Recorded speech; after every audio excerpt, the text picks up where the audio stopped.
Welcome to I news. తూర్పు ఆసియాలో భీకర యుద్ధ వాతావరణం నెలకొంది. ప్రపంచంలోనే అత్యంత సున్నితమైన ప్రాంతంగా మారిన తైవాన్ విషయంలో ఇప్పుడు రెండు అగ్రశక్తి దేశాల మధ్య ఉద్రిక్తతలు పతాక స్థాయికి చేరాయి. తైవాన్ ను తమ అంతర్భాగంగా చూసే చైనా దూకుడుగా వ్యవహరిస్తోంది. దానికి అడ్డుకట్ట వేయటానికి జపాన్ సైనిక మద్దతుతో ధైర్యంగా నిలబడింది.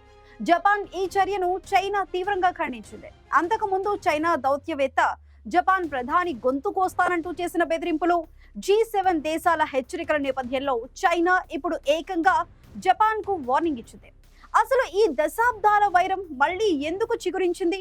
ప్రపంచానికి ప్రమాద ఘంటిక మోగిస్తున్న ఈ తాజా పరిణామాలపై స్పెషల్ స్టోరీ.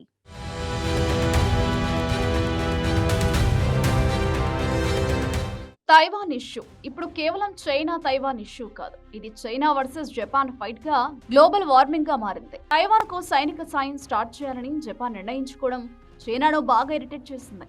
ఇప్పటికే చైనా యుద్ధ నౌకలు, ఫైటర్ జెట్స్ తైవాన్ చుట్టూ డిఫెన్స్ ఎక్సర్సైజెస్ పేరుతో ఆక్రమణ చర్యలకు పాల్పడుతున్నాయి. ఈ సందర్భంలో జపాన్ ఆ అగ్రెసివ్ చర్యలను బలంగా ఖండించింది. ముఖ్యంగా జపాన్ ప్రధాని సనాయ్ తకైచి చేసిన కామెంట్ ఈ బిగ్ కాన్సెప్ట్ కి రూట్ కాజ్. పార్లమెంట్లో ఆమె మాట్లాడుతూ తైవాన్ పై చైనా దాడి చేస్తే అది జపాన్ కు అస్తిత్వానికి ప్రమాదకరమైన పరిస్థితి అవుతుంది అని స్పష్టం చేశారు. ఈ కారణంగానే ఆత్మరక్షణ కోసం జపాన్ మిలిటరీ ఫోర్స్ ఉపయోగించాల్సిన రావచ్చని పీఎం ఇచ్చిన స్టేట్మెంట్ ప్రపంచానికి జపాన్ సంసిద్ధతను తెలియజేసింది. ఈ ఒక్క స్టేట్మెంట్ చైనాకు నచ్చలేదు. చైనా అడ్డంకులు దాటి డైరెక్ట్ గా జపాన్ కు ఒక పవర్ఫుల్ వార్నింగ్ పంపింది.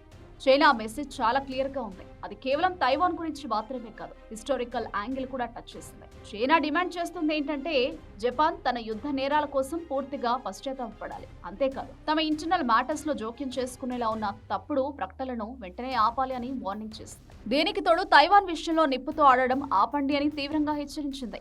ఎవరైతే నిప్పుతో ఆడుకుంటారో వారే ఆ మంటలో నశించిపోతారు అంటూ చైనా పంపిణీ ఈ అల్టిమేటం పసిఫిక్ రీజియన్ లో పొలిటికల్ హీట్ ను రెట్టింపు చేసింది. తైవాన్ సమస్య కేవలం చైనా తైవాన్ సమస్యగా మాత్రమే లేదు. ఇప్పుడు జపాన్, G7 దేశాలు ఒక పవర్ బ్లాక్ గా ఇందులో ఇన్వాల్వ్ అవ్వడంతో ఈ ఉద్రిక్తత ఏ క్షణంలోనైనా అదుపు తప్పే ప్రమాదం ఉంది.